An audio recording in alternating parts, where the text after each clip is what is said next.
Red Ray Gun Limited presents The Benji and Nick Show. Hello. Hello. Good morning. Good afternoon. Good day. Good day to you too, goodness. Loch Ness, there we go. What is the matter with it? I'm just throwing it away. It's easily thrown. It's easily thrown. Never mind. That was the Loch Ness game. It is not a game, and frankly, it's not about Loch Ness. But this is the Benji and Nick Show, your number one show for vintage television in the whole uniplasma unigoggle burst, whatever that means. That's right. I like it, though. I like it. And before you forget, I'm not Nick. And I'm not Benji. Hey, there we go. It's amazing you remembered that for the first time in ages. I know, I do try. I try to remember more as we go forward. But it's not always possible. This week we're doing a bit of a throwback to something we've actually covered before. So some of you might be listening to this and thinking, hold on a minute, I'm sure I've heard this before. We are doing, of course, the 1980s version of, I don't know why I was about to say, We Are the Triffids. Day of the Triffids for some reason. I don't know what on earth I'm thinking of. Okay. We Are the Triffids. The Day of the Triffids, clackety clack. That was a Triffid. Hit on the piano. And the reason we're doing it again is because Shelley Dean, our wonderful reviewer from Over the Seas, hasn't seen it, but she's very partial to a good horror and a bit of a scare vegetation. A bit of vegetation. Yeah, she's a big botanist. And so based on that, we thought, well, why not see what she thinks of it? Yeah. Get her opinions. Fingers crossed. Yeah. Very exciting. We'll give her centre stage when she comes on later. Certainly will. So based upon that, should we rocket straight into listeners' emails, Nick, sent to podcast@nicholasbriggs.com? Yes, I'll do that. Right. Do you want to read out that first one I've sent you? Certainly, yes. I've got one here. This is from Adam Turnbull, sent on the 21st of the 4th, 2021, the year of our Lord 2341. It says here, would you ever talk about the TV play for today, Robin Redbreast? It's very creepy, like Rosemary's Baby and The Wicker Man rolled up into one. There we go. Robin Redbreast, do you know of this thing? I don't. I've never heard of it. I don't either. There are a lot of play for todays out there. My favourite one being, it's not my favourite one. I just typed Robin Redbreast into Google, expecting the first answer to be play for today, but of course, it's just come up with loads of Robins. My favourite was, there was one called Land of Green Ginger, play for today, and there is in Hastings a cafe called Land of Green Ginger, which always makes me think, oh, it's a play for today cafe, which rhymes. Robin Redbreast play for today about pagan ritual customs and interaction within modern society, transmitted on the 10th of December 1970. Well, I have to say, you're bang on there, Adam, with what I'm into, because that certainly resonates with me. I love a good bit of occult, not to be confused with the yogurt brand Yakult. Oh, I just tried to click well done. I just tried to click a link to it, and it said, no, you can't. There's a security risk. Not today. Interestingly enough, it's one of those ones that was broadcast on colour videotape, but only survives in 16mm black and white film. Isn't that interesting? Oh. Well, that's certainly something we'll have to put on the agenda. Can you get it on DVD? That's the question. I assume you must be able to. Have a look. Can you? You can buy it on Amazon Prime and do a watch party, watch and chat with others.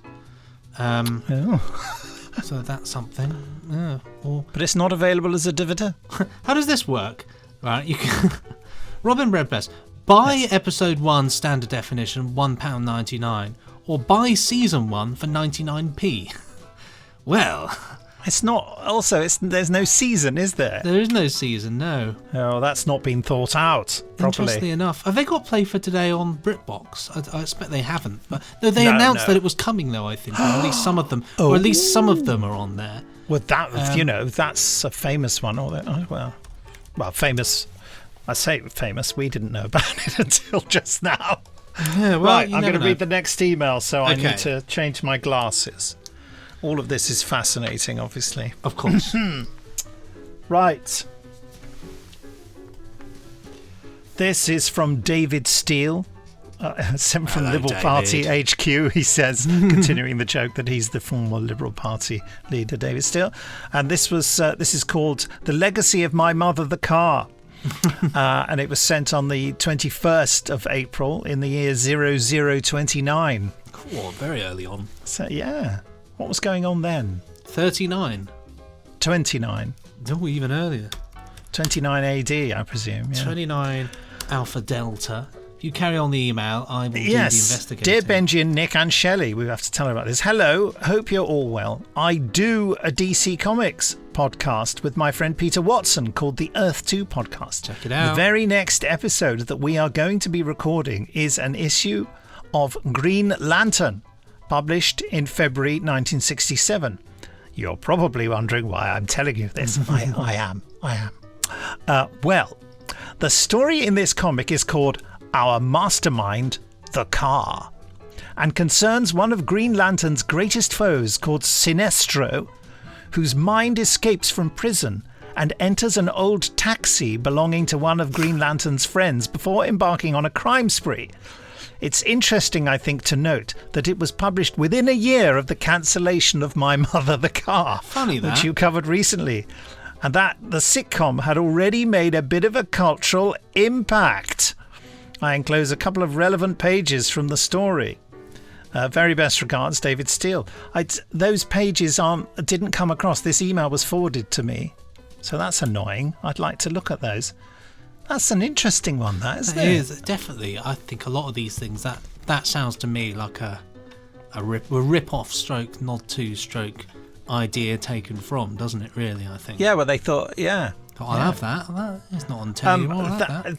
And the Earth 2 podcast, that's something for listeners to go and listen to. Although, don't forget to listen to us. Listen after us. It could be like an after-dinner mince, Listen to the Benji and Nick show and then hop on over for some comic goodness. You've got a message from, what was it, Twitter or something? Well, before I do that, AD 29 was quite the year, actually. Interesting enough. Yeah. Really? Hold on. Agrippina the Elder is exiled to the island of Pandataria, and her sons, all but Caligula, are imprisoned by Lucius alias Sejanus. Sid James. Sejanus. I knew he was old, but I didn't think he stretched back to the year 29 AD. Yeah. Interesting enough, though, it says here that Jesus is executed according to Roman Catholic tradition in the year 29. So I don't. Was he really? Yeah, allegedly. Really? Yeah, allegedly. But what, the Jesus? The Jesus? Yeah, I'll double check. Not just any Jesus. I'll double check it the to make Jesus. sure. Yes, it is the Jesus. So let's check the form for his surname. Is it Christ? Is it? It could be Corbett. Jeez. Yeah, Jesus H. Corbett. Matthew Corbett. We'd like to apologise for any offence caused by those recent remarks. Thank you very much. Yes, I do have a message on Twitter as well, actually, because yes. I put a tweet out to say that I am obsessed with watching The Lotus Eaters. Which is a 90, I think Crunchy, The Lotus Eaters. I think, is it 1970, 71?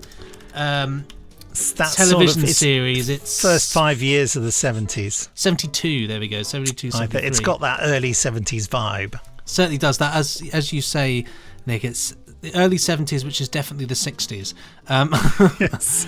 But it's said about a bunch of Brits in Crete. But I'm really enjoying watching it. It's very sleepy, but it's good. Quite thought-provoking. Like it's very good telly.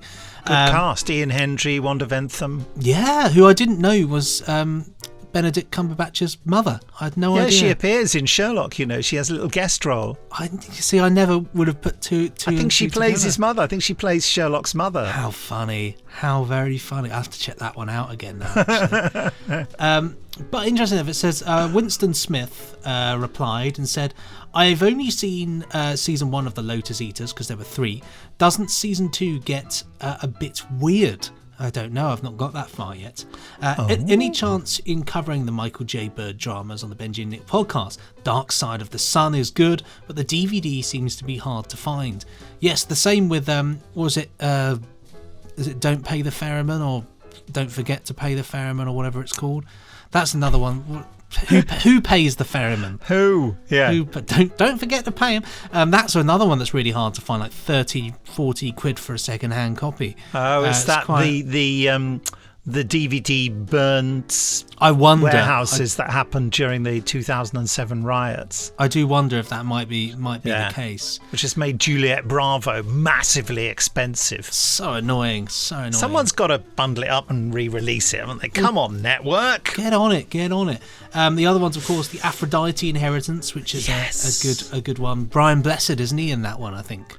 Or is Mary Tam in it? Oh no, she was in Assassination Run, which is a different kettle of fish. Was Mary Tam in any of those? Is it Maelstrom as well? Maelstrom. Strumming of the Maelstrom, mail. Yeah. Maelstrom. Let's have a look at Mary Tam. I first learnt that word by reading it in a Star Trek comic strip. Did you really? Maelstrom, yeah. Maelstrom. I'm just looking for. I used to have my little Oxford English dictionary. I'm looking for Mary Tam. I can't seem to find her. Certainly not in the main cast.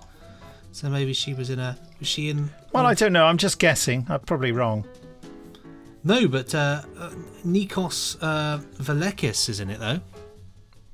Who's that? I don't know. I just saw his name and there's a. Thank you for your help. That's all right. He was in Who Pays the Ferryman and Land of the Minotaur. There we go. Oh. But yeah, certainly something that potentially we could check out. I certainly have got plenty to say on it. But yeah, thank you so much, Winston. For I thought I'd read it out as opposed to tweet it because I thought it would be more fun to have a good discussion. You. Well, that concludes the emails, doesn't it? We have paid the ferryman, and now it is time for us to call in our own ferryman, Shelley Dean from across the seas.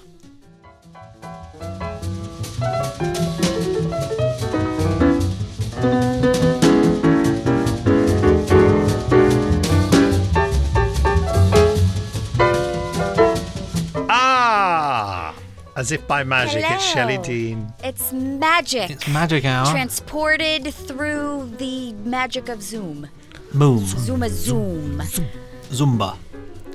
Just blows my mind. If you can imagine, like 30 years ago, if we had thought we could do this. Like, you guys in England, me over here in New Jersey. We'd have to do it on the phone, crazy. wouldn't we? Yeah, and then it would Can cost you imagine a fortune that? That'd be the world's most boring podcast. Yes, hello, yes. No, but you'd record separately and then put it together. Yeah. And it would just sound like... No, record separately. You send your file over on a CD. A cassette or a DAT even. A DAT. Go back to a DAT. Digital audio tapes. I've got a stack of those over there behind me. I have all my voiceover stuff from back in the day on DAT. All my stuff for my voiceover reel. What tape are you using? Oh, DAT tape. Shelley's frozen. Yeah, I'm frozen? Yeah, you've frozen. I am frozen. Yeah. Why am I frozen? I don't know. Can you hear me now? now? You've gone completely blank. I can still see you. I can't. I'm frozen. I bet it's my webcam. Yeah. I'm turning it off. The new webcam. Brand new webcam, yeah. My new webcam. This is such a fascinating bit of the podcast. Everybody. I'm watching the Day of the Triffids behind. Oh, there we are. Ooh. There's my belly. There's that woman who gets whacked on the face with the Triffids. Okay, that was my new web. So, new webcam. Down the. That's the thumbs down from Shelley Dean. That's one for Amazon. Crashed in the middle of me doing a podcast. Never mind. So, Shelley, what are you saying to us first of all? Do you have some Patreon papers? First of all, I am saying to you, hi, everybody. Shelley here. We know bringing that. You... We know that. We know who you are. But why are you sorry. here? Oh, no, look, we've interrupted. She was building up to something. Not everybody knows who I am. Maybe it's the first time they're listening. Maybe they just discovered us. We mentioned you before you arrived. Oh, did you? Oh. We don't just let you just turn up out of nowhere without mentioning that you're in it. They go, oh, who's this? It's that woman again. She just turned up. Weird blonde lady whose webcam just froze. Anyhow, hi, everybody. So this week on the Patron Papers. Yay. That's what we're talking about first. Tinsham Manor, yes. Yay.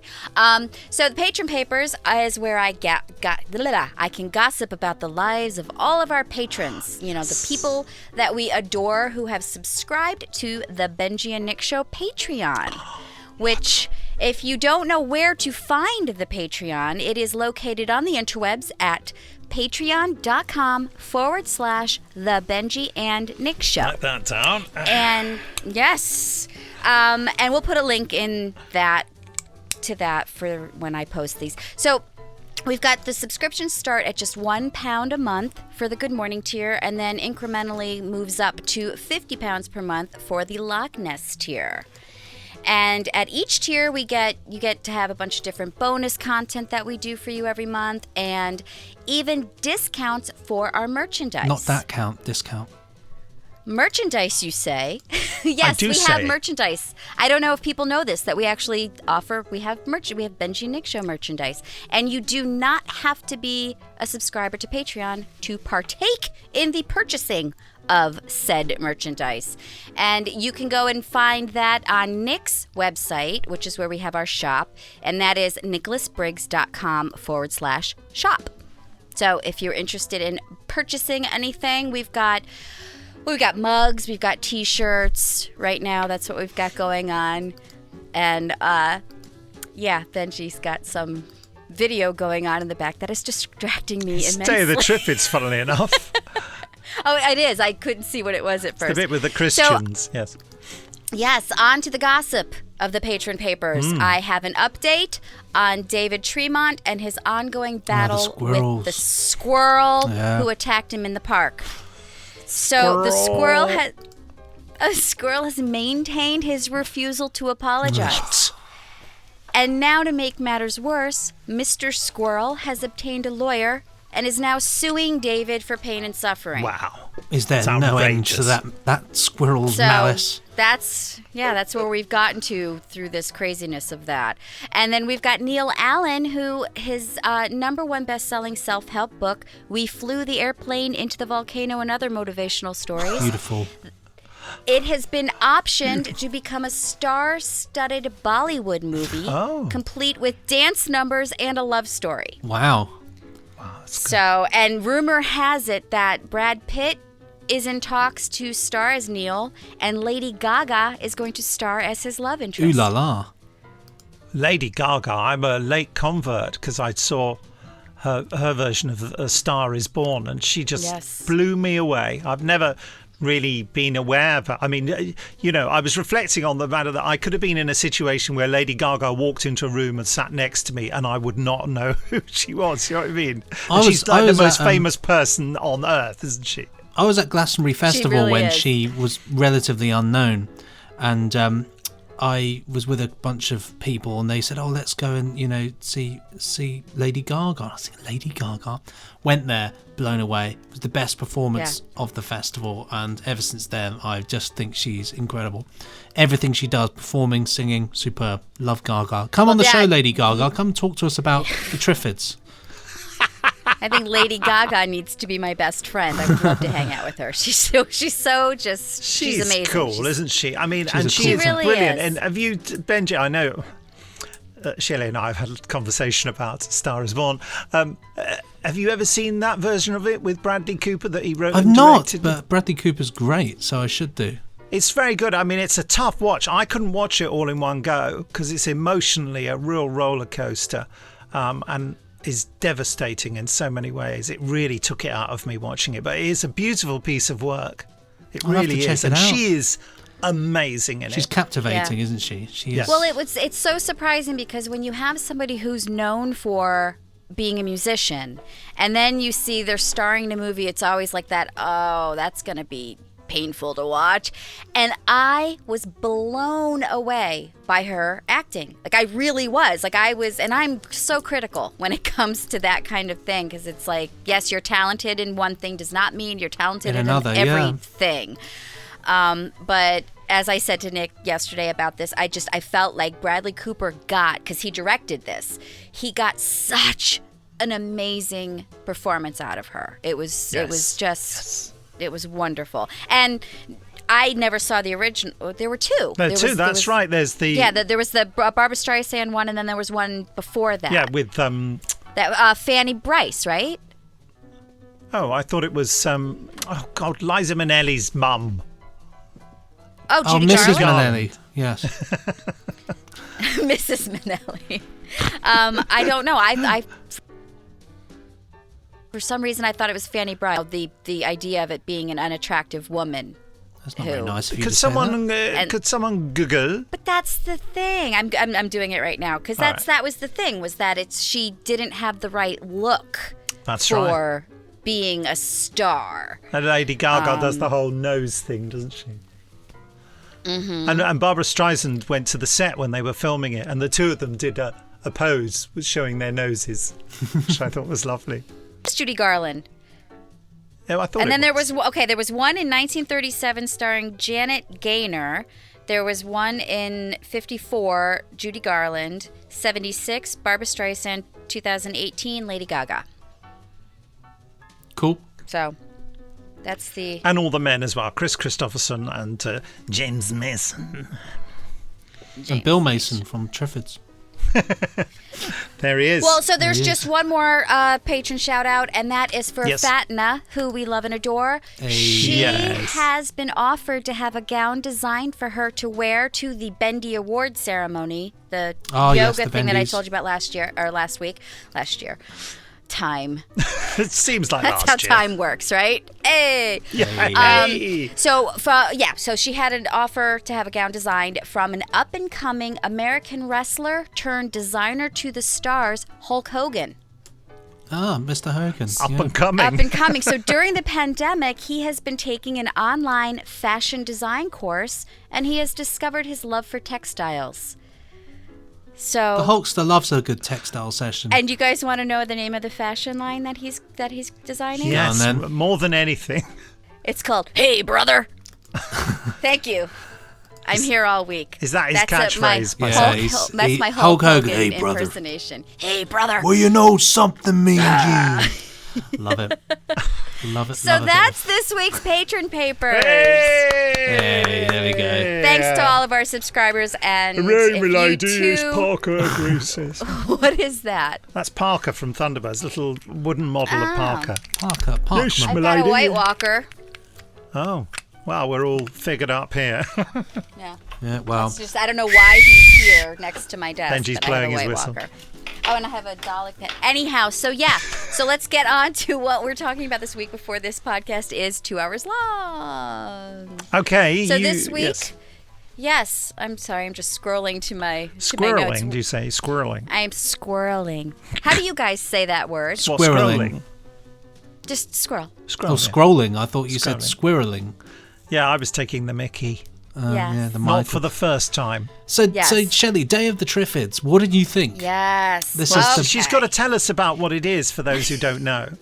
All right, so the Day of the Triffids, what we watched was the miniseries version. It's a British science fiction miniseries which was first aired by the BBC television in 1981. Douglas Livingston adapted John Wyndham's 1951 novel. There were 6 half-hour episodes produced by David Maloney and directed by Ken Hannum, with original music by Christopher Gunning. Which is superb. Which is amazing. And the storyline, basically to sum it up, when the population of the Earth is blinded by the light from a meteor shower, the few sighted survivors are plunged into chaos when a mutant strain of man-eating plants that can walk take advantage of man's plight and the breakdown of society. Dun dun dun. There we go, the big guns there. And the interesting thing about this for me, this is not a criticism, is that you hadn't heard of Day of the Triffids, had you? No. It's a very British thing. To us, it's like the most famous science fiction novel, bar War of the Worlds. War of the Worlds. There's War of the Worlds, then there's Day of the Triffids. Yeah, I remember the first time you guys brought it up to me, and you were like, the Day of the Triffids. I'm like, I don't know that. And you're like, the Triffids. And I'm like, okay, you can keep saying it, but I'm still not going to know what it is. Shelley, the Triffids. Come on. I love the Triffids. It's incredible, isn't it? It's not. I mean, yeah, it's never been done. Of course, the War of the Worlds was done as an American film in the 50s, which is why Americans aren't very aware of it. But John Wyndham's books possibly don't. They're very, very parochial and English, aren't they? They're very middle class and Okay, Shelley, over to you, because Benji and I have spoken about this months ago. So okay, well, I devoured all 6 episodes in one sitting. Absolutely devoured it. And see, because I'm a huge zombie movie person. I love zombie stuff. And the way you could have just taken what were plants and just replaced them with zombies, and we would be watching the same thing. And it's basically what it boils down to is it's not about the monster. It's about the breakdown of society and the trying to read when that happens, how people think is the right way to rebuild. And I'm fascinated by that, because you see so many issuances of governments who think they know how to do it. They've got the perfect society, or this is the way we need. And none of it's right. There's flaws in everything. So that to me was the horror of this. Even though the Triffids were quite just the creepiness of because again, the zombies of the olden days were slow. So you could outrun zombies back. Now zombies are fast. And, like World War Z, those they run. Things were proper. like crazy. But that's what was so scary, was the slowness of it, the fear of that's something that's happening that could kill you, while we're trying to figure out how to manage. I mean, if you're blind and stumbling around, then the thing trying to get you doesn't need to be fast. It needs to just sit there and wait until you fall over, basically. Yeah, like the guy who went into the garden and, his wife had him on a leash, a tether to make sure he didn't get lost. And the Triffid was just outside waiting for him. Well, I think the added thing with this, as you say, about society, the difference, and I think something that makes Day of the Triffids particularly interesting, is it's about the kind of, because society is, the vast majority of society is blind, you get this added burden of what do we do with these people? Because, some people are saying, we have to just leave the blind people. There's nothing we can do. Others are saying, you have to care for them. And some are saying we can integrate them in society. Was it basket weaving? What kind of a skill is that? But it is an interesting situation to be in, and I find it really interesting. It's incredibly bleak, isn't it? The way that they portray it, I think. Oh God, yeah. And well, just the idea of going blind, and most of the people around you also being blind. Terrifying. Absolutely. That right there is one of the most terrifying aspects of this. And, and then seeing how in the initial apocalyptic aspect of how humans treat each other when they're in a situation like this. It's so, like Benji it's like bleak. It's just this yeah, people suck, and they're taking advantage and they're doing all these horrible things. And I don't know, it's just, it is a horror movie in all aspects. Something I wanted to say before we talk about the specific production is how all the things you talk about, what's important about the novel, the story and what it's about, were disappointing to me as maybe a teenager or earlier when I first read it, because I wanted to read a book about killer plants. And of course it's not about that. It is, the killer plants are really important, and it is the day of the Triffids because they have their day, because human beings are disadvantaged. There's one behind Benji right now if you're watching on the video. It's an exciting scene. I love that gun. That was weird, yeah, the triangle gun. Yes. But that, of course, is when you come to it later in your life, you realise that's the power of it. That's what is actually interesting about the book. What about the production, Shelley? What do you mean? About how I felt about it, or details about it? How you felt about it. I felt that it was, yes, it was 80s. You can't get away from that. The Triffids were very non-scary looking, per se. They're just these big plastic looking. Actually, there were some scenes where they looked so much like an ostrich. It was like, oh, okay. They had little men who were in the base of the Triffids at the bottom, who were crawling around, and which is, in a way, it kind of works, because they're very clever in the way they're designed, because it sort of does feel like they're kind of pushing themselves in the ground. When they do the close-up of their feet. Oh, those weird things, the clackety-clack things, which are... and they're very good, aren't they? Yeah. Which I believe that was taken from somebody... I think they were creaking a plank of wood or something like that. Oh, it was terrifying, because there was the scene where it was 6 years later, towards the end, when they're in their little house and just in their protected little world, and she hears click, click, click, click, click, click, click, click, and she opens the curtains in the kitchen, and the Triffids are just like, hey! Yeah. The same three Triffids at every window, because they only have three. Yeah. Oh, we'll cut to another window. It's the same three Triffids again. Good old BBC They're fast. Budgets. They wiggled over there. But yeah, it was the production. There wasn't a lot of brightness to it, which added to the mood to carry out through the whole thing. But I was so involved in the story that the 80s-ish, old-timey-wimey type of production, I was too involved in what was happening to care. I don't know if that makes any sense. I know what you mean. Yeah, I found the narrative really... I watched it all again last night. I thought, I haven't got time to watch it because I've seen this before millions of times. I'll just watch a couple of episodes. Well, 3 hours later, I'd watched the whole thing. Yeah. I could not stop watching it. It is such a compelling story. And I think the older I get, it has more resonance, because as you get older and you have kids and you're frightened for the safety of others, and it plays into that paranoia.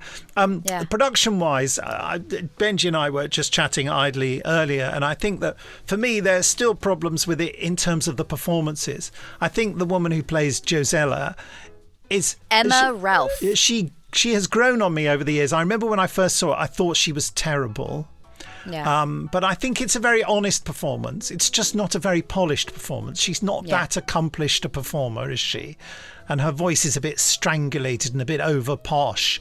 But I think she means it, and I kind of love her more and more every time I see it. And then there's the embarrassing thing with Gary Olson, who plays the multicoloured haired guy who shoots people. And then he turns up later as Torrance, who becomes very, very important in the sequel, Night of the Triffids, by the way. Okay. But, Gary Olson's performance in that is completely misjudged.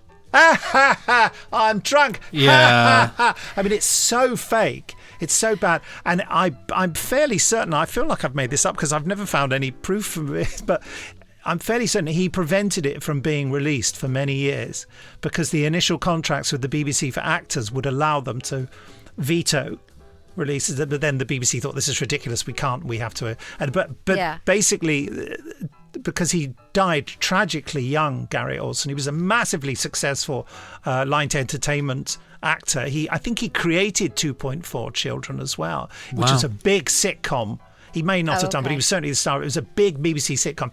It was hugely popular. I mean, stupidly popular. I mean, I always hated it, but it was a real mass appeal thing, and he was the star of that, and he was beloved of the nation. But he died very young, and it was when he died that they released Day of the Triffids, because his objection was no longer valid because he wasn't there to make it. But I think he was right to object because his performance is misjudged and does let the production down, I feel. That's especially when you see things as well. If you watch the remake of Day of the Triffids, which was made about mid 2000s or so, wasn't it? Yeah, 2009. which had had its own problems. It had its own problems. I didn't love it in the way that I loved this, but it did have one shining thing, which actually was Eddie Izzard playing Torrance, and that character's, obviously this kind of takes a lot from Night of the Triffids as well, but when you see the power of that character and what that character could be, it's getting a bit. Stop it, everybody. Bill Mason and Josella are having a bit of a snog behind Benji there on the screen. Do you know I'm talking right now? Mum, Dad, stop it. But I think he lets it down, because what you really want, especially in that situation, is you want that man to make them feel really uncomfortable. In that he's swept into their lives and is taking control. But yeah, like you say, Nick, it was just sort of, I'm a man, I'm had a couple of bottles of your best. I can't take any more of you. No, please, I'll just go and liberate some more. He's like a clown, isn't he? In the earlier scenes, not when he's shooting people, that's horrible, but when he's there with the clipboard, he's like the man from the gas board come to check the appliances, whereas, of course, really, he's meant to be like Hitler turning up, isn't he? He's meant to be... I mean, the thing I would say is... It's time for you to hit a chime or something. To go, bring... I would say... Sorry. to be obscure, if you listen to the Big Finish... Survivors Series 3, which has a real horrible villain in it called Vinny. He is almost the exact type of what this character Torrance should be, which is a kind of a brutish guy who's put himself in the middle of kind of as an authority figure, saying, we as the British government are in charge. But yeah, that didn't do so well. But at the same time, it was... I think somehow the story's good enough to overcome all these problems, isn't it? Is what we're saying. Just good. Really. Yeah, and that's what I was saying about it. It was Yeah. just the story was so compelling, and the characters and their plight. It overshadowed all the rest of it. So. And we're liking Christopher Gunning's music. Oh yeah. Is very best. primitive, isn't it? He's got a very small palette of instruments there, hasn't he? He's got a piano. Was it a glockenspiel or what is it? It's or like vibes? some vibraphones. Yeah, vibes. Bit of drum. That's it. He doesn't have any strings or it's brass. it's not like backed by an orchestra or anything. Because interesting enough, very typical of the BBC at that point. Yeah. But Christopher Gunning, has gone on to do so many big productions with huge sounds. But this works, and I think was perfectly, whether it was his choice or not, I don't know. But I actually feel it adds something to the production that makes it quite unique. Because it's very easy you could have all the classic sort of, you could do Dudley Simpson could do this and it would be fine. But it adds an extra eerie element to it, and I think it makes it stick out in people's minds. Yeah.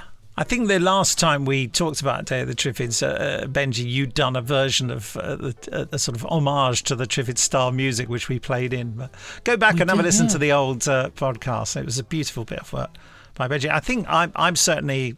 I don't know what I gave it last time, but I'm giving it 5 exclamation marks this time. Absolutely. Yeah. 5 from me. I love 5 it. from me. Yeah.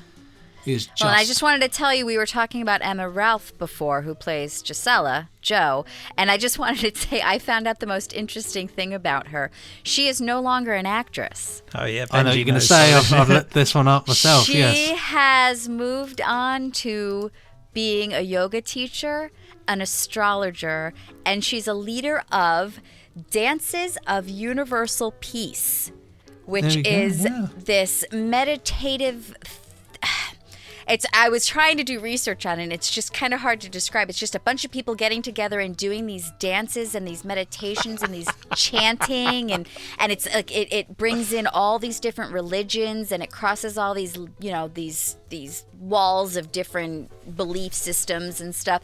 And I just thought, and so I ended up on her website, and she does the astrological yoga. Wow. Is so fascinating to me, because I've recently just gotten into, I've been taking an online class myself to get my certification in being a yoga instructor. And so just learning about all these different yogas. And then she ties in astrology to the yoga, and I was digging through all of her info on her website. So I might. Well, you're going to have to fire an email. I am. I'm going to be like, Emma, I discovered you because of Day of the Triffids, and now you're like my soulmate in in cosmic matters. Well, she's she's been through the end of the world with the killer plants. Yeah. It's only fair that she suddenly thinks, do you know what? I'm gonna go and get cosmic with the universe. How about that? Look at that. So I would describe her as a space cadet. It's one of those things, isn't it? It's all open to interpretation as to what all that cosmic stuff. I don't care as long as people chill down and enjoy some good vibes and just be kind to each other. Be peaceful. How many exclamation marks, guys? We all said 5. Did you say 5? Yeah, we've already said it. Yes. 5. I didn't hear that. I think I just heard astrology and yoga or something. It's sort of like a weird noise. Couldn't quite. Astrology and yogurt. Shelley blabbing on about that stuff she believes in again. Yogurt. So, what are we going to do next time? Do we have? Benji, we came up with something last night, didn't we? We did, because we WhatsApp. were talking about one of the actors in Day of the Triffids. We were just riffing because Nick was tweeted me whilst he was watching it, and it turns out I didn't tweet you. Well, you know, on WhatsApp. Thank you, whacked me.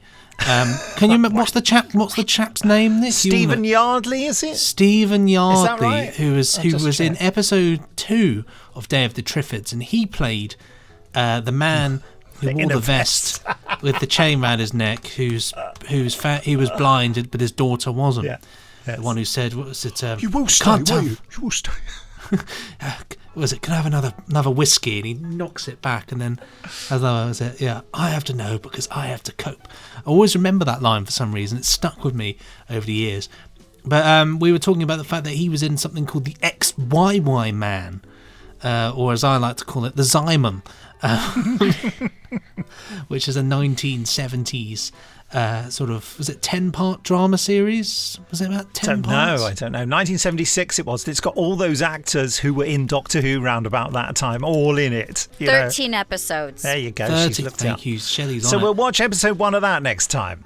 I think so, because it might be fun to see him in a different I have context. to confess, I've already watched episode 1 of that. Well, there you go. I went straight onto that. I finished it off this morning, so I couldn't stop. Yeah. Anyway, so he was well and truly involved. But no, I am game.